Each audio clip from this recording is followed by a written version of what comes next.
ya. Takut mencoba itu salah satu juga akibat dari tidak percaya diri kan gitu ya. Nah itu adalah mereka-mereka terjajah, nggak berani bersaing, nggak berani bertarung, nggak berani fight ya. Kalau ada orang yang kira-kira oh dia pasti bisa nih, kita langsung mundur tanpa kita tampil untuk bersaing, tampil untuk bertarung. Iya apa iya?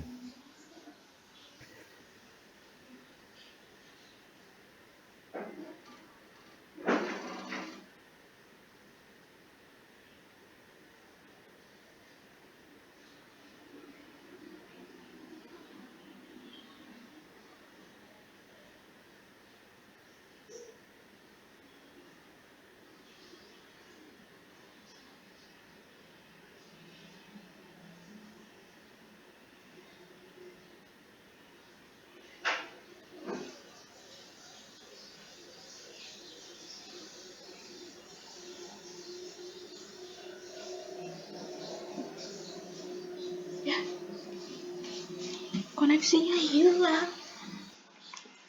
Lebih baik ketimbang mental dari kakek nenek moyang kita dulu ya, yang sebagian besar masih menurunkan tanpa disadari mereka mental-mental atau sikap-sikap orang-orang yang terjajah kayak gitu ya, supaya nanti ya sebagai seorang wartawan itu tidak ada lagi tuh ya yang namanya sangat mudah percaya ya, males, kemudian nggak pede ya, dan sebagainya.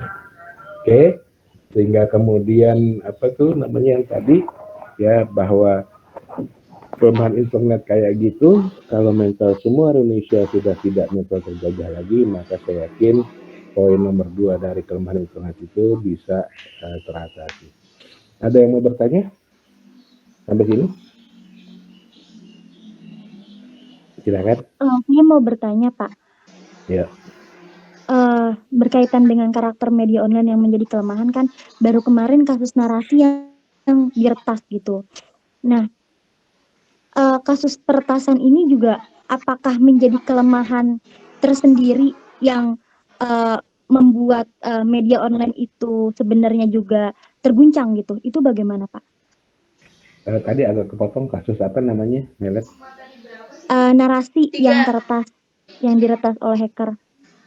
Oh, iya, iya sangat jelas ya. Di satu sisi ya bahwa ada orang-orang yang punya keterampilan lebih atau mau belajar lebih ya, sehingga dia menguasai teknologi, teknik-teknik, dan akhirnya dia jadi hacker gitu ya. Nah, di sisi lain kebanyakan pemilik situs, pemilik ini juga tidak memaksimalkan ya, misalnya ketahanan dari situsnya ya, sehingga kemudian terjadi hal itu. Ya otomatis ya dengan terjadinya itu artinya ya itu menjadi kelemahan dari internet, dari dunia online, dari media online gitu ya. Dan sampai kapanpun ya ada gium bahwa penjahat lebih pintar dari polisi itu berlaku gitu ya. Sampai kapanpun yang namanya orang yang lebih jahat itu sepertinya seolah-olah itu lebih cerdik, lebih kreatif ketimbang polisinya gitu loh ya. Karena kenapa? Karena polisinya kebanyakan mengikuti prosedur, sementara kalau yang jahat itu nggak ada prosedur yang dia harus ikuti, sehingga hasilnya dia lebih kreatif, dia lebih maju dia ketimbang polisinya. Itu ya Melan, kira-kira itu pasti Melan ya menjadi kelemahan dari online. Jelas Melan? Jelas, Pak. Terima kasih, Pak. Oke, ada lagi yang lain? Ara mau nanya, Ara?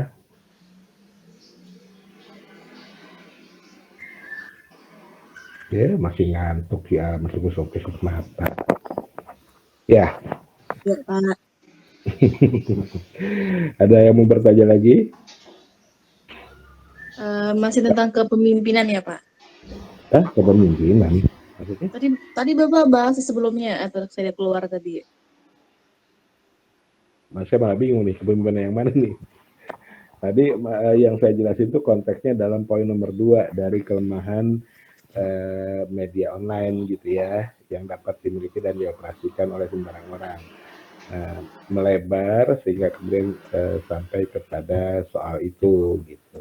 Kenapa? Karena saya pikir perlu saya sampaikan supaya mental-mental yang jelek itu kemudian tidak berlanjut sampai ke keturunan kami gitu loh. Jadi nggak khusus bicara soal kepemimpinan sebenarnya. Iya, begitu ya Melam, Yumna. Betul nggak sih? Yang ditanya arah itu maksudnya ke situ. Sebenarnya saya bingung tadi arah kepemimpinan yang mana gitu. Betul? Jelas Melan? Melan. Ara, ada yang mau ditanya?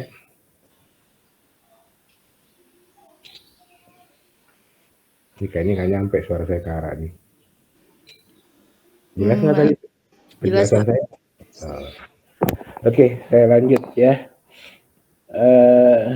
Yang 3 poin lainnya sudah saya jelaskan dari awal ya. Kemudian kita masuk ke manajemen konten. Ini karena kamu sudah buat blog, maka kamu pasti sudah tahu ada halaman, ada kategori ya di CMS ya, di content management system. Saya juga sudah jelaskan di waktu awal membuat tugas dari blog ya, pembuatan blog gitu ya, yang saya sampaikan. Kemudian kreativitas media online ya, ini juga sebenarnya sudah saya jelaskan ya di awal-awal tadi ya. Tapi kalau ada yang mau bertanya silahkan. Ada yang mau bertanya?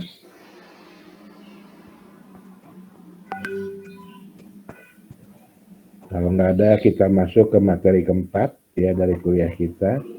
Ini adalah tentang kode etik ya. Kayaknya ini bisa kamu baca atau sudah kamu baca bahkan. Kalau ada yang mau bertanya silahkan. Kayaknya nggak ini ya, nggak sulit ya. Saya akan jelaskan nanti. Untuk kode etik sudah dipelajari Pak, sudah dipelajari ya? Pula ada mata kuliahnya. Iya. Oh, yang dari hukum ya. Termasuk PPMS nggak? Termasuk pedoman pemberitaan media siber nggak yang dipelajari? Iya deh kayaknya. Kalau pedoman media siber itu pernah dibahas tapi dasar-dasarnya Pak waktu semester berapa ya? Kalau tidak salah 3 atau 2 gitu. Kalau sekarang itu kode etik, sekarang malahan lebih menjurus lagi Pak. Kode etik media online sekarang dengan Pak Zainal. Oh, sudah ada ya. Berarti dan itu bukan PPMS ya Melan, kode etik media online itu. Yang diajarkan tadi. Sepertinya belum ke sana Pak. Tapi ada pembahasan tentang media siber itu gitu. Oke. Ya. Karena gini, yang namanya media online itu kode etik cuma satu yang dibuat oleh Dewan Pers, yaitu pedoman pemberitaan media siber. Dan sekarang itu kode etik itu wajib dicantumkan pada setiap situs media jurnalistik yang sudah terverifikasi oleh Dewan Pers ya. Jadi kamu bisa lihat kalau kemudian ada situs media online yang punya halaman tentang PPMS, tentang pedoman pemberitaan media siber, itu kemungkinan besar dia sudah terverifikasi oleh Dewan Pers ya, karena wajib untuk mencantumkan PPMS di dalam situsnya gitu ya. Ya syukur kalau kamu sudah dijelaskan ya, artinya saya tidak perlu jelaskan lagi tentang kode etik ini termasuk PPMS. Tapi kalau kamu ada yang mau bertanya silahkan. Kalau kamu sudah baca, ada yang mau ditanyain, ada yang nggak paham silahkan. Monggo, ada yang mau bertanya tentang PPMS atau kode etik pada umumnya ini? Masih adakah yang mau bertanya? Aduh lapar. Saya izin bertanya Pak. Iya silakan. Kan wartawan itu ada beberapa organisasi juga ya, seperti PWI gitu kan, dan lain sebagainya. PWI juga berpatokan dengan pedoman pemberitaan media siberkah atau mereka punya pedoman sendiri gitu? Ya gini, awalnya semua wartawan itu hanya punya satu kode etik, yaitu kode etik PWI ya, yang disebut sebagai kode etik jurnalistik itu pada awalnya. Kemudian dengan munculnya berbagai format media, maka dari masing-masing format itu punya kode etik sendiri, ya. Contohnya misalnya ada kode etik jurnalistik televisi, ya, itu ada sendiri, dan semua televisi wajib mematuhi kode etik jurnalistik televisi. Nah, seperti halnya juga dengan pedoman pemberitaan media siber, itu wajib dipatuhi oleh semua media online, ya, media jurnalistik online yang terverifikasi. Bahkan bukan cuma itu, Dewan Pers juga mewajibkan untuk mencantumkan pada situsnya, gitu ya. Nah, itu yang kedua. Yang ketiga adalah sekarang banyak juga, ya, dalam satu format misalnya itu ada beberapa dari organisasi profesi, ya. Misalnya kita bisa lihat di online itu ada Ikatan Media Online (IMO), ya, ada lagi saya lupa namanya, ya, kalau saya nggak salah itu ada 2 atau 3 organisasi profesi yang membawahi apa namanya media-media online, ya. Seperti halnya di media cetak, ya, bukan cuma apa PWI, ya, tapi juga misalnya ada AJI, Asosiasi Jurnalistik Indonesia, ya. Jadi dan kemudian masing-masing organisasi profesi itu membuat kode etik untuk memperkuat apa namanya lingkup dari organisasi profesi dia, ya. Jadi begitulah perkembangannya, ya. Awalnya cuma satu kode etik jurnalistik PWI, kemudian pecah sesuai dengan formatnya, ada kode etik jurnalistik televisi, ada kode etik jurnalistik media siber, PPMS, juga ada media penyiaran, ya. Saya lupa namanya, tapi kalau organisasinya itu PRSSNI, gitu ya, Persatuan Radio Siaran Seluruh Indonesia, gitu ya. Dan kemudian di satu format itu ada pecah juga menjadi beberapa asosiasi atau beberapa organisasi profesi, gitu ya. Dan akhirnya masing-masing mereka juga punya kode etik, karena pada dasarnya sebenarnya bukan kode etik, tapi dasarnya adalah ADRT organisasi, dasarnya itu, ya. Kemudian dikembangkan menjadi kode etik, karena kode etik itu wajib, ya, ada atau wajib sebagai salah satu poin dari ADART organisasi, ya, sehingga kemudian akhirnya mereka memiliki kode etik masing-masing. Gitu, Melan? Jelas ya? Jelas, Pak. Saya boleh bertanya Kak satu lagi? Ya, silakan. Contoh nih, media televisi juga kan beberapa punya media online-nya gitu. Ketika ada pelanggaran nih, yang manakah nanti, kode etik manakah yang akan digunakan gitu? Oke, ya tentunya sesuai dengan formatnya, Melan. Jadi kalau misalnya Metro TV, ya, yang melanggar itu adalah media online-nya metrotv.com, ya. Ya, yang kemudian yang melanggar itu, ya, kan online. Ya, dia akan dikenai atau akan dirujuk sesuai dengan pedoman pemberitaan media siber, gitu loh. Tapi kalau hukum secara umum bisa masuk KUHP, ya, bisa masuk Undang-Undang ITE, ya, dan sebagainya. Jadi tergantung siapa yang melanggar, meskipun perusahaannya sama, ya, tapi sama itu kan karena grup, gitu loh. Artinya meskipun dia grup, tapi kan masing-masing medianya memiliki perusahaan sendiri, gitu loh, ya. Maka nanti sesuai dengan formatnya, ya, dia yang melanggar apa, ya kenanya di mana, gitu. Jelas ya, kan? Iya Pak, jelas Pak. Terima kasih Pak. Oke, ada lagi yang lain? Udah? Kalau nggak ada, kita lanjut ke materi 5, ya. Materi 5 kita masuk ke gaya penulisan naskah online. Oke. Ya, kita lihat di sini ada karakter user, yaitu masyarakat, ya. Yang pertama kita lihat, pertama kali melihat teks. Jadi si audiens, si pembaca, si user itu dia ketika membuka media online, yang dia lihat pertama kali adalah teks. Sangat banyak masyarakat yang memang ketika membuka media online yang dilihat pertama adalah teks, bukan foto atau grafis, ya. Poin kedua, secara umum ya saya salah ketik. User pertama kali tertarik pada judul, ringkasan tulisan dan caption ya. Jadi dengan data ini ya menunjukkan bahwa judul itu dibaca berikutnya ya, ringkasan tulisan dan caption. Artinya apa? Judul, ringkasan tulisan, dan caption adalah teks singkat. Jadi yang dibaca pertama adalah teks singkat bentuknya. Kemudian berikutnya tidak membaca kata per kata, tetapi lebih banyak memindai. Ya, memindai itu artinya membaca hanya sekilas, gitu ya, melihat sambil membaca sekilas, gitu kali yang lebih tepat ya. Hanya 16% yang membaca kata per kata, ya, dan melihat tampilan situs, terutama kata-kata yang di highlight, yang dibedakan, diberi warna atau di bold, gitu ya. Nah, jadi itu adalah kata yang dibaca. Kemudian poin berikutnya melihat, memindai, baru membaca ya. Jadi orang akan membaca kalau saat memindai dia menganggap itu menarik ya. Karena memindai adalah membaca sepintas. Oke, berikutnya saat memindai sekitar 80% dari kiri atas ke kanan, lalu gambar, grafis, dan desain. Nah, ini kita lihat adalah alur arah pembaca ya. Jadi secara ringkas alurnya Z ya, mulai dari kanan atas kiri atas gitu ya mulainya, kemudian sejajar di atas itu, kemudian diagonal ke kanan bawah.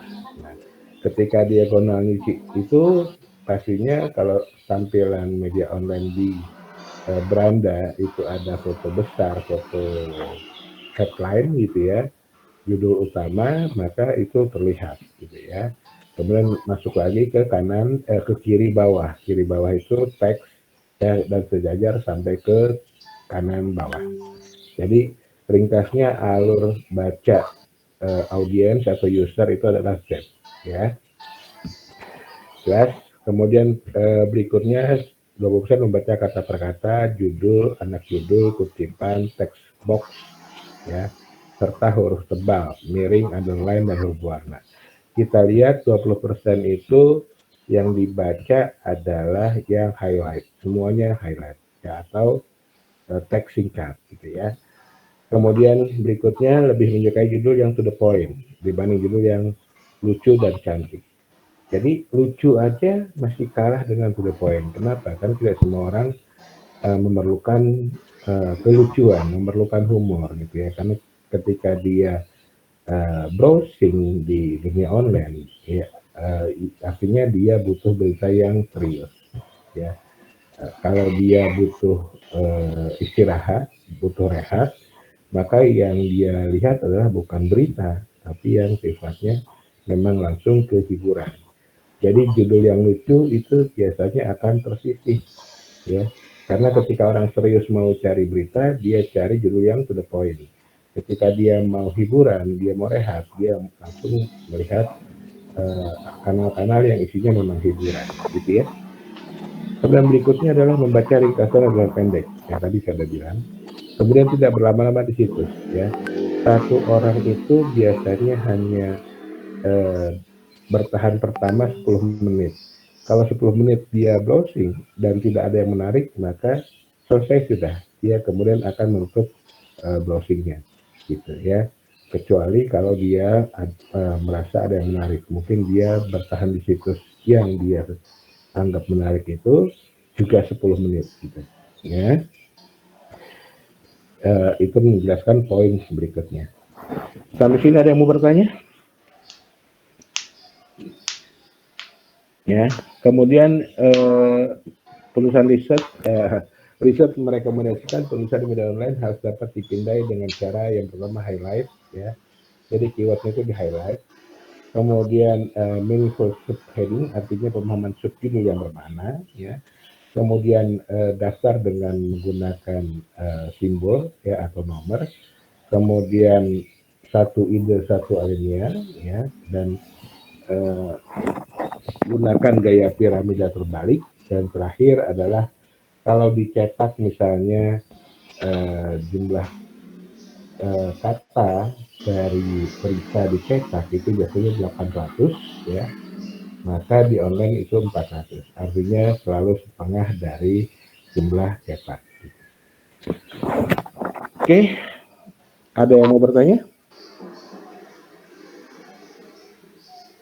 Kalau nggak ada lanjut ya. Ini teknis banget ya. Kita lihat, saya pikir karena teknis kayaknya nggak perlu dijelasin kecuali ada yang mau bertanya ya. Tapi saya mau ceritakan bahwa di sini ada 5 ini buat anak judul, kemudian 3 kata gitu ya. Nah itu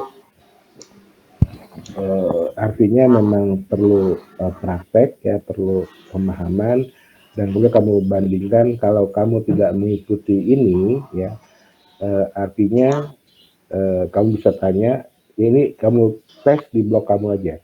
Artinya kamu buat blog kamu dengan aspek teknis yang seperti ini, kemudian kamu juga buat satu tulisan atau 1-2 tulisan yang tidak menggunakan atau tidak mengikuti anjuran aspek teknis dari ini. Nah, kemudian tanya ke teman kamu, ketika teman kamu baca tulisan kamu yang tidak mengikuti anjuran ini, seperti apa? Gitu. Atau mereka lebih tertarik yang mana? Yang sesuai anjuran atau yang tidak? Gitu ya. Ada yang bertanya di sini? Karena sekarang kamu sudah punya blog, ya, jadi lakukan anjuran-anjuran ini pada blog kamu. Oke, ada yang mau bertanya untuk teknis, hal teknis ini? Enggak ya? Kemudian yang saya mau jelaskan yang terakhir adalah tips model 800 kata ya, dari ini perlu saya jelaskan ya, karena yang pertama adalah know your audience, kenali siapa audiens kamu ya. Nah, ini artinya segmen pembaca. Kamu tahu bahwa segmen pembaca itu sangat beragam ya, baik dari sisi usia, dari sisi pendidikan, dari sisi penghasilan, dari sisi profesi dan sebagainya. Maka kalau kemudian kamu tahu ya, contoh blog kamu deh, atau contoh karya yang kamu buat saat magang ya. Kalau dari blog kamu atau dari karya yang kamu buat saat magang, itu kamu tahu segmennya, bahwa yang melihat karya kamu atau blog kamu itu siapa, maka kamu akan mudah membuat konten yang kamu kerjakan itu ya sampai kepada segmen yang kamu maksud. Paham ya? Jadi kalau kamu tidak tahu siapa segmen kamu, maka kamu akan kesulitan ya untuk menciptakan karya yang betul-betul sesuai dengan segmen yang harusnya kamu tahu ya. Jadi bedanya antara karya yang kamu tahu segmentasinya dengan yang tidak adalah bahwa yang kamu tahu segmentasinya itu akan lebih sampai, akan lebih dipahami oleh pembacanya. Kira-kira itu ya. Kalau mau bertanya silahkan dipotong aja. Kemudian think first and think different. Artinya apa? Ya, jadilah yang pertama. Saya udah jelasin gini. Dan atau jadilah yang berbeda. Ya. Bahwa jadilah yang pertama ini terkait dengan kehadiran kamu di lokasi peliputan. Ya, untuk kehadiran yang pertama ini terkait dengan kehadiran kamu di lokasi peliputan. Bahwa kamu bisa hadir menjadi orang pertama yang ada di lokasi peliputan itu sangat-sangat menguntungkan. Ya. Dan hasil karya yang kamu liput itu akan berbeda dengan orang yang berikutnya hadir di lokasi. Kenapa? Karena ketika kamu menjadi orang yang pertama hadir di lokasi liputan, kamu akan dapat merekam, kamu akan dapat mencatat, kamu akan dapat melihat ya semua fakta yang masih asli. Paham ya? Semua fakta yang masih asli itu dapat kamu temukan kalau kamu menjadi orang yang pertama hadir di lokasi. Ya. Tapi kalau kamu sudah menjadi orang yang kesekian, ya faktanya itu bisa jadi akan berubah, ya, karena sudah terlalu banyak orang yang bisa jadi mungkin mempengaruhi keaslian fakta. Paham? Ya. Jadi upayakan kamu hadir menjadi orang yang pertama di lokasi. Oke, itu kaitannya dengan the first. Kemudian dengan the different atau menjadi orang yang berbeda adalah kalau kamu hadir bukan sebagai orang yang pertama di lokasi, maka jadilah orang yang berbeda. Artinya apa? Ya, artinya bahwa kamu kreatif untuk mencari sudut pandang yang berbeda dari yang kebanyakan orang-orang pikirkan, dari kebanyakan yang orang-orang pilih. Dengan sudut pandang yang berbeda, kamu akan menjadikan karya kamu pertama, ya, untuk user, untuk masyarakat, untuk audiens, bahwa mereka pertama kali melihat karya dengan tema yang berbeda seperti yang kamu buat. Kenapa? Karena mereka tidak menemukan pada karya lainnya. Paham ya? Jadi kalau kamu tidak sanggup, ya, entah karena macet atau karena apapun, untuk hadir yang pertama di lokasi peliputan, maka jadilah orang yang berbeda.